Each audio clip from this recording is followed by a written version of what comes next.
Here's a Roberts Revival model R250 from the early 1990s. Now, despite that late date, the set was assembled in the United Kingdom, but the circuit board was almost certainly put together in China or somewhere else in the Far East.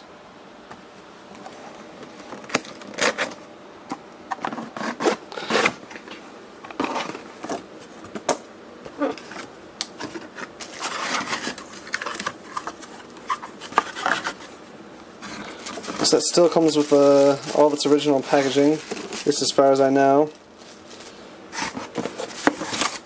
Here's the manual.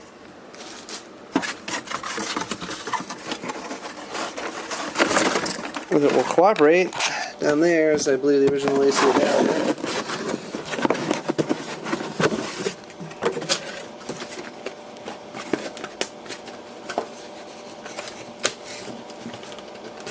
Yeah, this one's putting up a bit of a fight, unfortunately. I don't want to rip the packaging to get it out.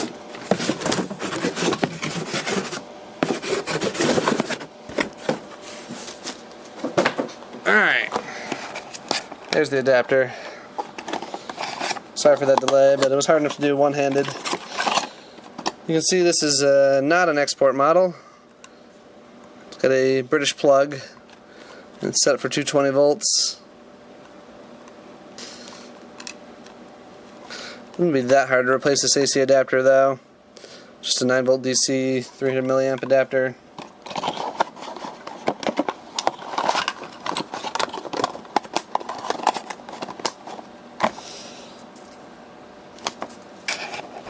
There's the manual. Not much to this set, so there aren't too many pages.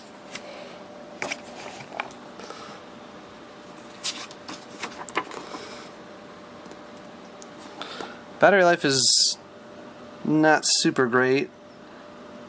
80 hours on a modern 9 volt, PP9 battery. But you could just use the AC adapter.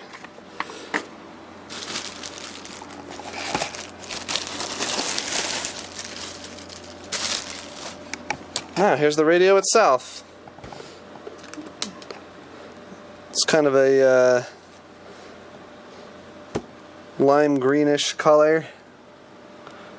Maybe, I guess teal would probably describe it better.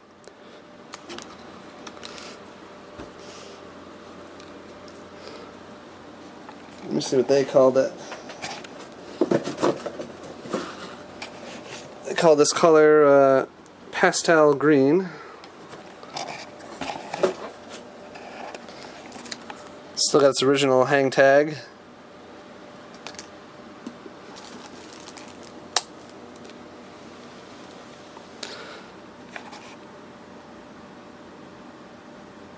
Here's the model number and serial number.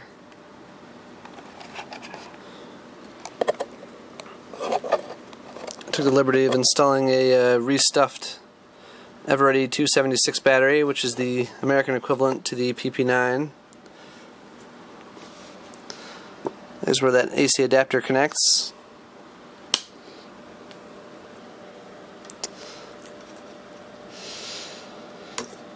Now let's hear it play. The antenna up first, which is still in mint condition.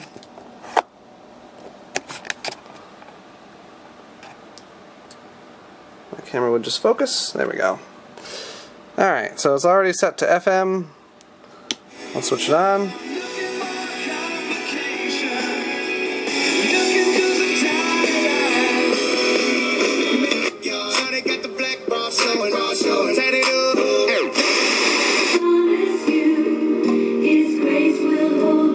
Thanks. One response involves emotions, the other your choices. For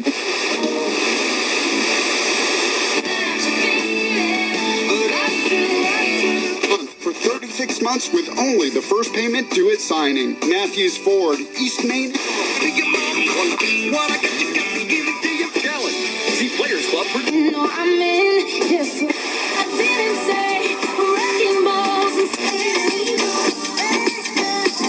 sometimes it just turns out that way. Paid in full.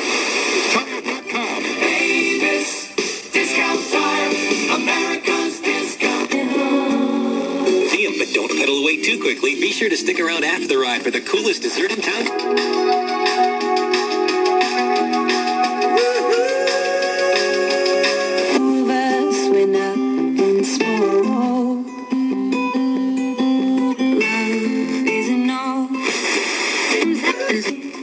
The cabinet's a little rattly.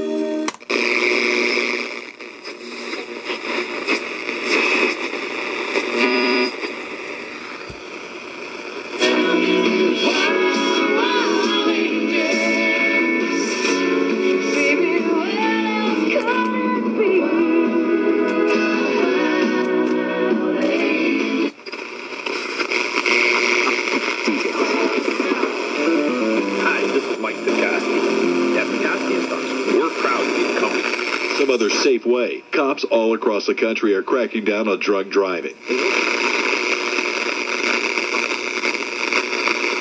It's time for another update from the Dick's Sporting Goods Open. There's nothing to receive on long wave here in the US, so there's no point in even trying that.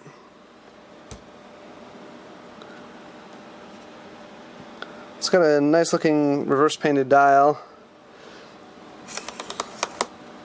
Now, despite what the seller of this thing said to me, this is not actually genuine leather. This is leather cloth.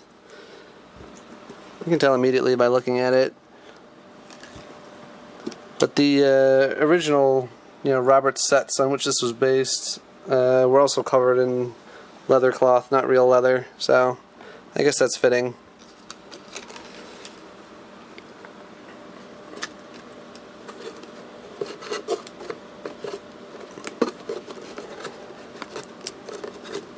Oh, come on. Everything's putting up a fight today. Might be a little hard to see down in there. That's a speaker. It's not too big of a speaker. It's maybe 3 inches across or so.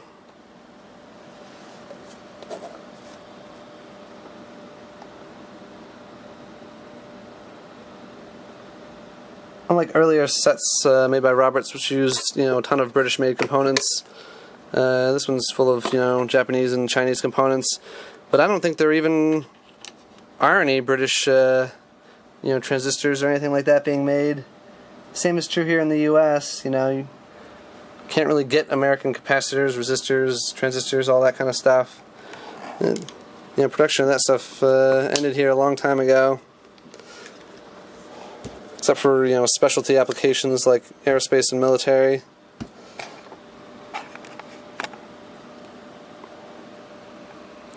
I don't think this set was really used. It's probably been out of the box a few times before, but I mean everything's pretty much mint condition.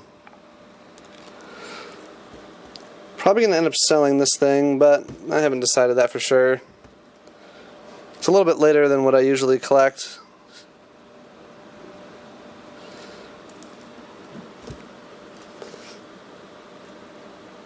Actually, a lot later than what I usually collect. About 30 years later. Alright, thanks for watching.